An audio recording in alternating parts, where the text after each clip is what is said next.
Hey all, this is Jyoti Tarot.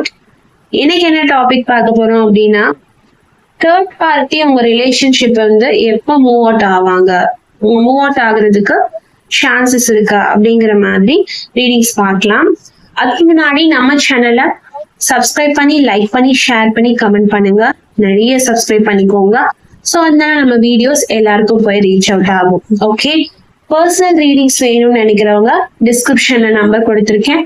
Community போஸ்ட்லயும் நம்ம number கொடுத்துருக்கோம்.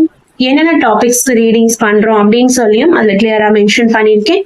நீங்க வாட்ஸ்அப் பண்ணி பே பண்ணி ரீடிங்ஸ் கேட்டுட்டு போகலாம். ஓகே, இப்போ நம்ம ரீடிங்ஸ்க்குள்ள போக போறோம். ஓகே, தேர்ட் பார்ட்டி எப்போ மூவ் அவுட் ஆவாங்க ரிலேஷன்ஷிப்ல இருந்து, அவங்க மூவ் அவுட் ஆகுறதுக்கான சான்சஸ் இருக்கா? Universe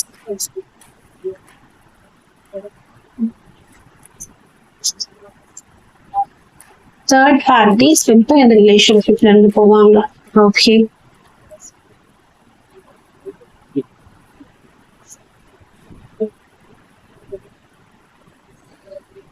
one second.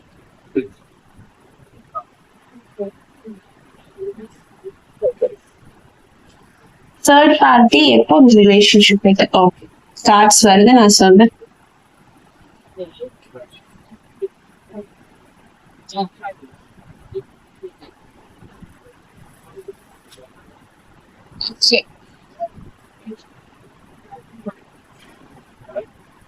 Third party எப்போ அந்த ரிலேஷன்ஷிப் எப்போ மூவ் அவுட் ஆவாங்க?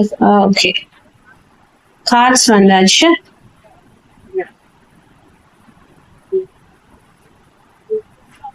கார்ட்ஸ் ரிவீல் பண்ணிக்கிறேன்.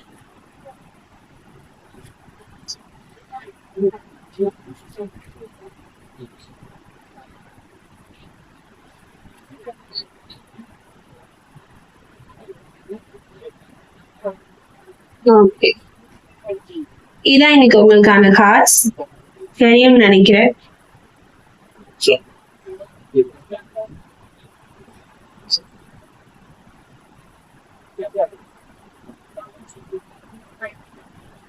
Okay, bottom of the deck card அப்படின்னு பாக்குறப்போ த ஜட்ஜ்மெண்ட் கார்டு வந்திருக்கு. ஜட்ஜ்மெண்ட் கார்டை பொறுத்த வரைக்கும் உங்களோட ரிலேஷன்ஷிப்ல தேர்ட் பார்ட்டி இருக்காங்க அப்படின்னா அந்த ரிலேஷன்ஷிப் கண்டிப்பா வந்து உங்களுக்கும் உங்க பர்சனுக்கும் ஒரு பெரிய இடைஞ்சலா தான் இருந்திருக்கும். ஆனா இனிமே அவங்க மூவ் அவுட் ஆகுறதுக்கான சான்சஸ் வந்து இருக்கு. பாட்டம் ஆஃப் த டெக்லயே நமக்கு ஜட்ஜ்மெண்ட் அப்படின்னு வந்தாச்சு. ஸோ கண்டிப்பா அவங்களுக்கும் உங்க பர்சனுக்கும் இடையில ஒரு நல்ல கனெக்ஷன் இல்லாத மாதிரி எனக்கு தெரியுது.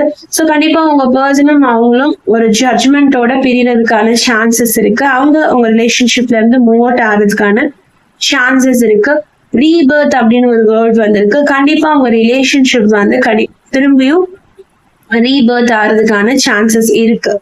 உங்க பர்சன் உங்க கூட பேசாம இருக்காங்க, நோ கான்டாக்ட், நோ கம்யூனிகேஷன் இருந்தீங்கன்னா கண்டிப்பா இந்த ரிலேஷன்ஷிப் வந்து திரும்பியும் அடுத்த ஸ்டெப்புக்கு நகர்றதுக்கான சான்சஸ் வந்து இருக்கு, ஷியரா இருக்கு.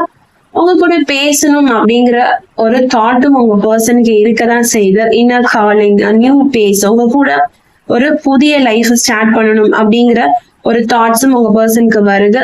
உங்க கூட ஏதாவது ஒரு சண்டை இருந்தா கூட உங்களை மன்னிக்கணும், உங்க கூட வந்து சேரணும் அப்படிங்கிற ஒரு ஆசை வந்து அவங்களுக்கு மெதுவா அவங்க மனசுல வர ஸ்டார்ட் ஆயிருக்குது. அதே மாதிரி தேர்ட் பார்ட்டிட்ட இருந்து உங்க பர்சன் வந்து முழிச்சுக்கிறக்கான காலம் இது. அவேக்கனிங் அப்படிங்கிற மாதிரி வந்திருக்கு. அவங்களோட ரியல் பேஸ் என்ன அப்படின்னு புரிஞ்சுக்கிட்டு உங்ககிட்ட தேடி வருவாங்க அப்படிங்கிற மாதிரி தான் எனக்கு பாட்டம் ஆஃப் த கார்ட் சொல்லுது. ஓகே, நம்ம நெக்ஸ்ட் கார்ட்ஸ் பார்க்கலாம். இந்த எம்ப்ரஸ் கார்டை பொறுத்த வரைக்குமே உங்களுக்கும் உங்க பர்சனுக்கும் கண்டிப்பா ஒரு பிளாக் இருந்திருக்கும் தேர்ட் பார்ட்டியால. ஸோ செல்ஃபிஷ் அப்படிங்கிற மாதிரி ஒரு கார்டு வந்திருக்கு. ஏன்னா தேர்ட் பார்ட்டியோட பேச்சை கேட்டுட்டு உங்க பர்சன் வந்து ரொம்பவே செல்ஃபிஷா இருந்திருப்பாங்க. நீங்க ஏதாவது ஒண்ணு பேச வரீங்க, கால் பண்றீங்கனாலுமே அதை எடுத்துட்டு பேசாம என்ன சொல்ல வரீங்கன்னு கூட கேட்காம கடகடன்னு அவங்களாவே பேசிடுவாங்க. அவங்களுக்கு நீங்க பேசுறத லிசன் பண்றதுக்கான ஒரு பொறுமை கூட இருந்திருக்காது அப்படிங்கிற மாதிரிதான் தெரியுது. அந்த தேர்ட் பார்ட்டியுமே உங்க பர்சன் வந்து ரொம்ப டிபெண்ட் பண்ணி இருந்திருக்காங்க. அவங்கனாலதான் அவங்க ரிலேஷன்ஷிப்ல ஒரு பிளாக் கிரியேட் ஆன மாதிரி எனக்கு தெரியுது. அவங்க உங்க கூட பேசணும்னு நினைச்சாலும் இன்ஆக்ஷன் அப்படின்னு இருக்கு பாருங்க, ஒரு ஆக்ஷன் எடுக்க விடாம தடுக்கிறதே அந்த தேர்ட் பார்ட்டி தான். உங்க மேல இருக்க கான்சென்ட்ரேஷனை இல்லாம பண்ணிட்டு அவங்க மேல ஃபுல் அண்ட் ஃபுல் ஒரு கான்சன்ட்ரேஷன் வச்சிருக்கிற மாதிரி தேர்ட் பார்ட்டி வந்து உங்க பர்சனை வச்சிருந்திருப்பாங்க. உங்க மேல ஒரு லேக் ஆஃப் கான்சன்ட்ரேஷன் இருந்திருக்கும். அதே நேரத்துல நீங்க என்ன டிசிஷன் எடுக்கிறதுன்னு சொல்லிட்டு அவங்க முடிவு பண்ணுவாங்க. உங்களுக்கும் சேர்த்து அவங்க முடிவு பண்றது, உங்க பர்சனுக்கும் சேர்த்து அவங்க முடிவு பண்றதுன்னு எல்லா முடிவையும் உங்க பர்சன் அவங்க கையில கொடுத்துட்டு அவங்க ஒரு ஜஸ்ட் ஒரு பொம்மை மாதிரி தான் அவங்க கூட இருந்திருப்பாங்க. ஏன்னா அவங்க மேல ஒரு பயம் இருந்திருக்கும். ஏன்னா அவங்க ஏதாவது ஒரு விஷயத்த சொல்லி உங்க பர்சனை பிளாக்மெயில் பண்றதுக்கான சான்சஸ் வந்து நிறைய இருந்திருக்கும் பாஸ்ட்ல. நெக்ஸ்ட் கார்ட் டெவில் கார்டு ரிவர்ஸ்ல வந்திருக்கு. ஸோ கண்டிப்பா என்ன ஆகுது அப்படின்னா ஒரு கண்ட்ரோல் பவர் வந்து தேர்ட் பார்ட்டி கிட்ட இருந்து உங்க பர்சனுக்கு இருக்கதான் செய்யுது, இல்லைன்னு சொல்ல முடியாது. ஆனா உங்க பர்சன் இந்த ரிலேஷன்ஷிப்பை விட்டு வெளியில வரணும் அப்படிங்கிற ஒரு ஆசையோட தான் இருக்க மாதிரி இருக்காங்க.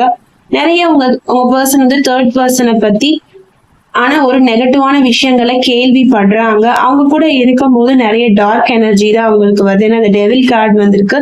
ஸோ அதுலயே தெரிஞ்சிருக்கும் அவங்க தேர்ட் பர்சன் வந்து ஒரு பெரிய டார்க் எனர்ஜி உங்க பர்சனுடைய லைஃப்க்கு. ஸோ அவங்களுக்கு அதெல்லாம் புரிய வருது. கொஞ்சம் அட்டாச்மெண்ட்ல இருந்து டிட்டாச்மெண்ட்டுக்கு வந்துடுறாங்க. எவ்வளோக்கு எவ்வளோ க்ளோஸா உங்க தேர்ட் பார்ட்டி வந்து உங்க பர்சன் லைஃப்ல இருந்தாங்களோ இப்போ அவங்க அந்த அளவுக்கு ஒரு பிரிதலை நோக்கி போயிட்டே இருக்காங்க. ஸோ கண்டிப்பா உங்க பர்சன் உங்ககிட்டயே திரும்ப வந்து சேருவாங்க அப்படிங்கிற மாதிரி ஒரு கார்டு வந்திருக்கு. ரிசன்மெண்ட் அப்படின்னா அவங்க கூட திரும்ப வந்து அவங்க பர்சன் சேரலாம். அந்த ஒரு கண்ட்ரோல் பவரை தாண்டி உங்க கூட வந்து பேசுறதுக்கான வாய்ப்புகள் இருக்கு. பட் அவங்களுக்கு ஒரு வில் பவர் இப்போதைக்கு இல்லை. ஆனா இனிமேல் கண்டிப்பா ஒரு விஷயங்கள் வந்து என்ன சொல்றது ஒரு ஆக்ஷன் எடுக்கிற மாதிரி இருக்கு. தேர்ட் பார்ட்டி கிட்ட இருந்து வெளியில வர மாதிரி இருக்கு. ஏன்னா எனக்கு என்னமோ அவங்களுக்கும் அந்த தேர்ட் பார்ட்டிக்கு ஒரு நல்ல ரிலேஷன்ஷிப் இருக்க மாதிரி தெரியல. நிறைய டார்க் எனர்ஜி இருக்கு, பிளாக்கிங் எனர்ஜி இருக்கு. கண்டிப்பா அவங்களுமே தேர்ட் பார்ட்டி கூட ஒரு ஹாப்பியா இல்ல, ரொம்ப ஒரு கஷ்டத்தை ஃபேஸ் பண்ணிட்டு இருக்க மாதிரிதான் இருக்கு. ஏண்டா இருக்கும் அப்படிங்கிற மாதிரிதான் இருக்கிற மாதிரி தெரியுது. அந்த அளவுக்கு அந்த தேர்ட் பார்ட்டியோட ஆக்கிரமிப்பு நிறைய இருக்கு. நெக்ஸ்ட் வந்து 7 of Swords ரிவர்ஸ்ல வந்திருக்கு. நான் சொன்னேன் இல்லைங்களா, கம்மிங் கிளீன். நான் ஆல்ரெடி சொல்லிட்டேன். கண்டிப்பா இந்த பிரச்சனைகள் வந்து சரியாகுது. தேர்ட் பார்ட்டி உங்க பர்சனோட லைஃப் விட்டு, அதாவது உங்க 2 பேரோட லைஃப் விட்டு, லவ் ரிலேஷன்ஷிப்பை விட்டு கண்டிப்பா மூவ் அவுட் ஆகுறாங்க. It is sure. Coming clean அப்படின்னு வந்துச்சு. உங்க பர்சன் அவங்க கிட்ட வந்து பேசணும் அப்படிங்கிற மாதிரி ரீதிங்கிங் டு அப்ரோச், உங்களை அப்ரோச் பண்ணலாமா அப்படிங்கிற மாதிரி திங்க் பண்ணிட்டு இருக்காங்க. ஸோ உங்ககிட்ட வந்து அவங்க கண்டிப்பா ஒரு கான்வர்சேஷன் வச்சுக்கிறதுக்கான சான்சஸ் இருக்கு. அவங்களே அவங்க பண்ண தப்ப உணர்ந்து உங்ககிட்ட வர்றதுக்கான சான்சஸ் இருக்கு. இவ்வளவு நாள் உங்ககிட்ட ஏதாவது ஒரு சீக்ரெட்ஸ் ரிவீல் பண்ணாம இருந்தாங்கன்னா அவங்களே ஆட்டோமேட்டிக்கா வந்து ஒரு சீக்ரெட்ஸை ரிவீல் பண்ணுவாங்க. தேர்ட் பார்ட்டி கிட்ட இருந்து உங்க பர்சன் வரக்கூடிய நேரம் வந்தாச்சு. கம்மிங் கிளீன் அப்படின்னு வந்துருச்சு. யூனிவர்ஸ் கிட்ட இருந்து ஒரு பெஸ்ட் ஆன்சர் உங்களுக்கு கிடைச்சாச்சு. தேர்ட் பார்ட்டி உங்க லைஃப்பை விட்டு போவாங்களா, உங்க ரிலேஷன்ஷிப்பை விட்டு போவாங்களான்னு கேட்டா கண்டிப்பா போவாங்க. நெக்ஸ்ட் வந்து 7 of Wands. ஸோ கொஞ்சம் ஸ்டார்டிங்ல உங்க ரிலேஷன்ஷிப்பை வந்து தேர்ட் பார்ட்டி ரொம்ப சேலஞ்சிங்கா ஆகியிருப்பாங்க. அவங்க கூடயே பேச வைக்கிற மாதிரியும் அவங்க கூடயே அவங்க இருக்க வைக்கிற மாதிரி உங்க பர்சனை ஒரு பொம்மை, தலையாட்டி பொம்மை மாதிரி அவங்க வச்சிருப்பாங்க. ஸோ உங்க பர்சனுக்கே அவங்கள விட்டு வர்றது வந்து ஒரு பெரிய சேலஞ்ச், காம்படிஷன் அப்படிங்கிற மாதிரி தான் தெரியுது. ஏன்னா அவங்களுக்கான ஒரு ப்ரொடெக்ஷன், அதாவது அவங்களுக்கான ஒரு வளையம் போட்டு வச்சுக்கிட்டு உங்க பர்சன் அதுக்குள்ள இருக்க சொல்லி அவங்க ரொம்ப கண்ட்ரோல் அப்படிங்கிற வேர்ட் வந்து எனக்கு ரொம்ப வந்திருக்கு. ஆல்ரெடி ஒரு கார்ட்லயே நம்ம இந்த கண்ட்ரோல் அப்படின்னு பார்த்தோம். ஸோ உங்க பர்சனை ரொம்ப கண்ட்ரோல் பண்றாங்க. அவங்க ரொம்ப டிஃபென்ஸ் பண்றாங்க. நீ இதைத்தான் பண்ணணும், இதை பண்ணக்கூடாது அப்படின்னு ரொம்ப உங்க பர்சனை வந்து அவங்க கண்ட்ரோல் டாமினேட் பண்றாங்களோ அப்படிங்கிற மாதிரி தோணுது. ஸோ உங்க பர்சன்மே அவங்க கிட்ட நிறைய ஒரு கஷ்டத்தை கோத்ரூ பண்ற மாதிரி தான் தெரியுது. இப்பதான் மெதுவா அவங்களுடைய அருமை அவங்களுக்கு புரியுற மாதிரி தெரியுது. உங்ககிட்ட வரணும், உங்ககிட்ட பேசணும், உங்களை தேடி ஏதாவது ஒரு விஷயங்கள் வந்து அவங்க சொல்லணும்னு கண்டிப்பா நினைக்கிறாங்க. இனி ஃபியூச்சர்ல அவங்க உங்ககிட்ட வர்றதுக்கான வாய்ப்புகள் இருக்கு. தேர்ட் பார்ட்டி உங்க லைஃபை விட்டு ஒரு பிளாக்கேஜ் மாதிரி அவங்க ரிமூவ் ஆக போறாங்க. ஓகேங்களா? அவங்க எப்படி உங்க லைஃப்ல வந்தாங்களோ அப்படியே திருப்பி போறதுக்கான வாய்ப்புகள் வந்து இப்ப வந்தாச்சு. Ace of Wands next card. So கண்டிப்பா நியூ ப்ராஜெக்ட். நான் சொன்னேன் இல்லைங்களா, உங்களுக்கும் உங்க பர்சனுக்கும் ஒரு நியூ பேஸ் வந்து ரிலேஷன்ஷிப்ல ஸ்டார்ட் ஆக போகுது. கண்டிப்பா உங்ககிட்ட பேசணும் அப்படிங்கிற ஆசை, வில் பவர். நாங்க லேக் ஆஃப் வில்லுன்னு ஒரு கார்டு வந்துச்சு இல்லைங்களா, அது அவங்களுடைய பாஸ்ட் லைஃப்ல அவங்க அப்படி இருந்திருப்பாங்க. பட் இப்போ ஒரு வில் பவர் அவங்களுக்கு வந்துருச்சு. உங்க கூட பேசணுங்கிற ஆசை அவங்களுக்கு இருக்கு. அதுக்கான பொட்டன்ஷியல் கண்டிப்பா அவங்க நெக்ஸ்ட் அதுக்கான ஆக்ஷன்ஸ் அண்ட் அதற்கான விஷயங்கள் உங்ககிட்ட எப்படி பேசணுங்கிறதுக்கான விஷயங்களை எடுக்கிறதுக்கான வாய்ப்புகள் இருக்கு. பிகினிங்ஸ் அப்படின்னு வந்துருச்சு. ஸோ நியூ ரிலேஷன்ஷிப்ல நீங்க உங்க பர்சன் கூட சேர்ந்து போக போறீங்க. இவ்வளவு நாள் நடந்த பாஸ்ட் விஷயங்கள், தேர்ட் பார்ட்டியால இருந்த எல்லா பிரச்சனையும் நீங்கி ஒரு புது லைஃப்குள்ளார நீங்களும் உங்க பர்சனும் போக போறீங்க. ஒரு நியூ ஆப்பர்ச்சுனிட்டிஸ் க்ரோத் அப்படின்னு வந்துருச்சு. நீங்களும் உங்க பர்சனும் சேர்ந்து க்ரோத் ஆகுறதுக்கான சான்சஸ் இருக்கு. ஏன்னா third party is moving out from your relationship. ஓகேங்களா? அது ஒரு மேஜர் கன்ஃபர்மேஷன். தேர்ட் பார்ட்டி உங்களை விட்டு கண்டிப்பா உங்க லைஃப்பை விட்டு போறாங்க. உங்க பர்சனுக்கும் அது டார்ச்சராகவே இருக்கு. ஸோ கண்டிப்பா உங்க பர்சனுக்கும் தேர்ட் பார்ட்டிக்கும் ஒரு நல்ல ரிலேஷன்ஷிப் இல்லை. ஏன்னா கண்டிப்பா அவங்க உங்க பர்சனை விட்டு மூவ் அவுட் ஆகிறதுக்கான சான்சஸ் வந்து ஷேரா இருக்கு. நெக்ஸ்ட் கார்டு வந்துட்டு ஸ்வார்ட்ஸ் கார்டு வந்திருக்கு. ஸ்வார்ட்ஸ் கார்டை பொறுத்த வரைக்கும் உங்க பர்சன் வந்து கண்டிப்பா இந்த முடிவை எடுக்கிறதுக்கு முன்னாடி கொஞ்சம் பயத்தோட இருக்காங்க. ரொம்ப டிப்ரெசிவா இருக்கிற மாதிரி இருக்காங்க.